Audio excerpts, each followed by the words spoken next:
Ryan Blaney in 2025 had the best car at Homestead, but the engine blew up mid-race.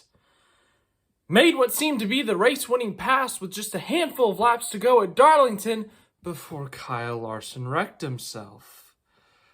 Had great cars at Texas, Atlanta, Bristol. Couldn't break through. But today, on the first day of June 2025, Ryan Blaney has finally done it this season. Ryan Blaney is a winner in the season of 2025. Finally. I mean, seriously, this guy, he had come so close so many times. He had been the best Penske car at times, and he had to watch both of his teammates and the Penske satellite car, Josh Berry and the Wood brothers, had to watch all of those guys win. But he waited his turn, and he finally got himself a win at Nashville. As I said, man, Ryan Blaney, it's been a solid season. They've been top 10, even top 5 of the points at times, but things just haven't fallen their way. I mean, I think they're tied for the most DNFs this season with Brad Keselowski, who is having a historically or a career worst season. He's in the 30s in the points. Like, dude, that's not a great statistic there. But it's not from a lack of trying. As I said, they've been running really well. They've had race-winning speed at Darlington, at Homestead, even, I would say, Texas, he had really good speed, but they just couldn't close the deal. Well, today, they had a lot of speed. They led a ton of laps. They won a stage. And more importantly, they won the race. Nashville today was a mad race, I guess. But in terms of, the actual overall theme, I guess, focusing in on Ryan Blaney, as you can tell. We saw a great late race charge, almost, by Carson Hocevar, tied his career best finish. But Stage 2 got really wacky. For some reason, Stage 2 today just was last year's finish. Last year, of course, we had 5 overtimes. It was a NASCAR record. Joey Logano saved an unknown amount of fuel to win that race. So back-to-back Nashville wins for Penske, by the way.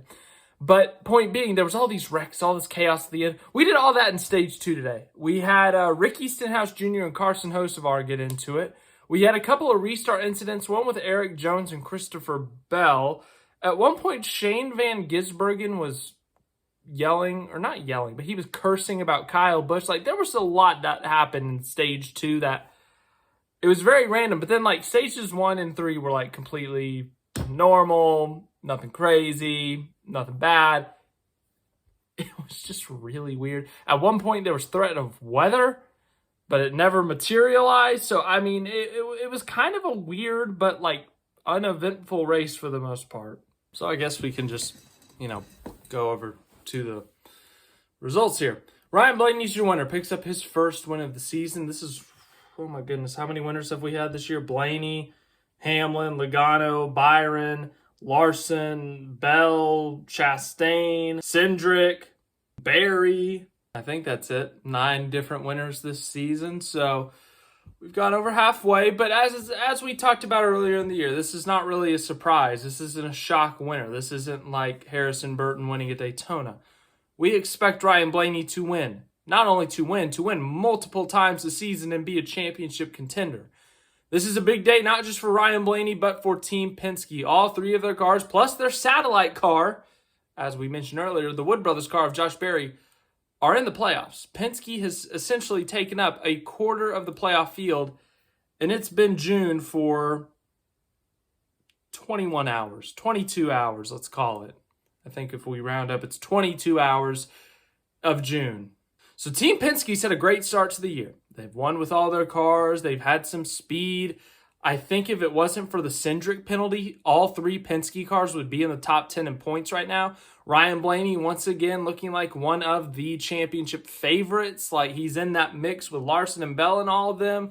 Looking like the best Ford driver. Like, it's not a surprise to see Ryan Blaney tonight. As I said, they should have won earlier, but things just didn't fall their way. They've had these mechanical problems. They've had cautions come out at the wrong time, been at the wrong place at the wrong time. Like, they should have had a win at this point, but ultimately they didn't. But today at Nashville, they executed perfectly. He led 139 out of the 300 laps, and he comes home with the win. Second place, Carson Hocevar. Carson Hocevar and Ricky Stenhouse got into it at one point tonight.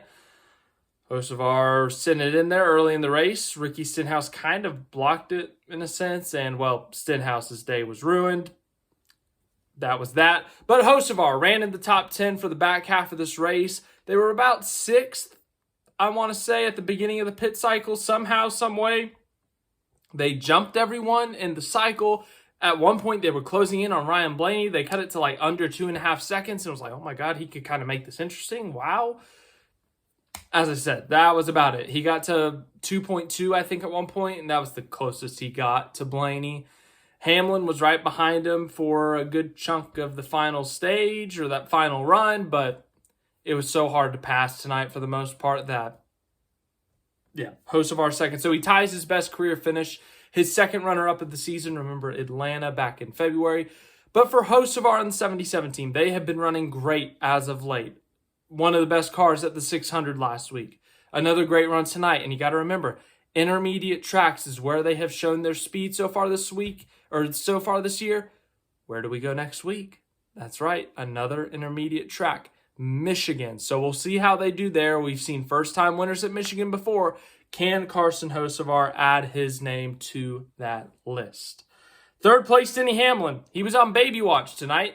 His fiance, I believe, are they married yet? I don't know. Point being, he was expecting a child tonight. He would have had to miss the race had his significant other gone into labor. Well, that did not happen. Denny Hamlin ended up racing. It was his 700th career start, by the way. He ties Jeff Gordon for best finish in NASCAR history on the 700th career start. But point being, Denny Hamlin almost didn't race tonight, but he ends up getting to race, and he will more than likely witness the birth of his third child. Birth of his third child, third place finish. Wow, it all ties together. But good night for Denny Hamlin. Fourth place, Joey Logano, top 5 most of the night. The defending winner of this race. Team Penske had speed. Austin Cindric was up there at one point as well. Just a really good night for Team Penske. Yeah, not much else to say about it. William Byron with the top 5 finish. He was up there all night. Sixth place, Bubba Wallace had a speeding penalty in stage 1, went a lap down, and they recovered to finish 6th. This team has been struggling as of the last few weeks. Remember, they started out the season really strong. They were up in like the top 7 or 8 in points, had a bunch of top 5s, top 10s. They've been on a slump recently. A couple of DNFs, bad runs, getting involved in things, and now they're back on the playoff bubble, kind of like where they were last year in that 10th to 13th place in the points range. Well, tonight they had a great run. They had speed. They looked really good, even after they kind of stepped on their own foot earlier in the race. So Bubba Wallace, after a struggle of a start to the race, they overcome adversity and finish 6th. Eric Jones and Legacy Motor Club. Legacy Motor Club has improved so much this year. John Hunter Nemechek with a couple of top 10s back at Texas and Kansas, and 13 stage points last week in the 600. Well, intermediate speed again for Legacy Motor Club. Eric Jones in the top 10, even top 5 for a good chunk of this race. Genuine raw speed out of that team. It's great to see. It's exciting to see Legacy Motor Club running up front, both the 42 and the 43. Eric Jones picks up a 7th place finish. Kyle Larson. Oh my goodness, Kyle Larson. Stage 1, he was getting lapped. Almost getting lapped. Kyle Larson on pure pace was running in the 30s during stage 1. Somehow, some way got up to 27th by the end of it. I'm going to paint you a picture. There's going to be a line of cars at the end of stage 1. The line of cars is going to be Kyle Larson, Denny Hamlin, William Byron, Tyler Reddick, Christopher Bell, and I think those are the 5. And Chase Briscoe, that was the 6th one. If you saw a screenshot of those 6 cars together, and I told you we're coming to the finish of stage 1, what would you think? And Kyle Larson is leading this group, by the way. You would think, oh, Kyle Larson's trying to hold off those guys for the stage win in stage 1. He's probably led every lap at the stage. No, not at all. Kyle Larson was 27th, trying to hold off Denny Hamlin to stay on the lead lap. And he did just that. He stays on the lead lap. He finishes stage 1 in an abysmal 27th place. And after that, they recovered. They end up running decently. I mean, sure, by their standards, they should have winning pace every week. But after that horrendous first stage, I think they're happy with an 8th place finish. I don't know if he got any stage points tonight. As I said, they were pretty bad for a part of this race. But, hey, 8th place for Kyle Larson. 9th place, Tyler Reddick. Had a flat tire at some point of this race. Had something else go wrong that I can't remember. But they end up finishing 9th. Once again, we got a lot of guys who had to overcome adversity in this top 10. Bubba, Reddick, Larson, a lot of things went wrong tonight for a lot of people. 10th place, Christopher Bell. At one point, he was spinning out in this race. He got dumped by Eric Jones, but he recovers for a top 10. As I said, a lot of adversity had to be overcome. Last week's winner, Ross Chastain, finishes 11th. Kyle Busch, 12th. Zane Smith, 13th. He scored some stage points tonight. 14th, Chris Buescher. 15th, Chase Elliott. 16th, Daniel Suarez. Just like Larson, horrible early in this race. He was fighting with Cody Ware for 38th or something. I was looking at that and I was like, ooh, that's not ideal. But as the night went on, they kept on getting better, kept on making their way up through the field. They end up 16th. 17th, Chase Briscoe dominated the first part of this race and just never quite got back to there. 17th, 51 laps led. 18th, Austin Cindric. 19th, Cole Custer. Good run for him. 20th, AJ Allmendinger. They essentially started this race a lap down. They started dead last, had to come in, do a stop-and-go penalty, goes a lap down. They end up 20th, top 20. Not bad considering how the race started. Michael McDowell, Todd Gilliland, Brad Keselowski, Riley Herbst, SVG. By the way, finished 13th in Stage 2. Really not sure what happened there in Stage 3. We'll go back and review the footage for tomorrow, though. Ty Dillon, John Hunter Nemechek, Ryan Preece, Austin Dillon, Josh Berry, Ty Gibbs, Justin Haley, Cody Ware, J.J. Yeley, Chad Fincham.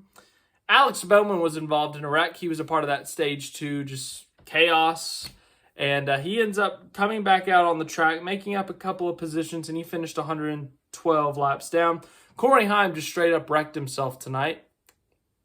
Just thought he was clear. Brad Keselowski, no, you were not. Noah Gragson involved in the Bowman incident. And then, as I said earlier, Ricky Stenhouse Jr. just got obliterated by, Hocevar. Also, we set the field for the in-season tournament that starts in Atlanta. I'm not going to lie, I'm confused because they always said that the seeding was going to be set at Michigan, Mexico, and Pocono, which I thought meant that they were going to rally or tally up the points over those 3 races, and then that's how they were going to set the 32. But no, we actually know who the 32 are now, and they're going to seed it off of those 3 races with the current 32. So the ones to miss the cut, that's an easier one to do. The full-time drivers who did not make the in-season tournament, Cody Ware, 110 points below. And then we had a 3-way tie for the first driver to miss it. Riley Herbst, Cole Custer, Shane Van Gisbergen. So the 2 rookies and Cole Custer all miss the in-season tournament.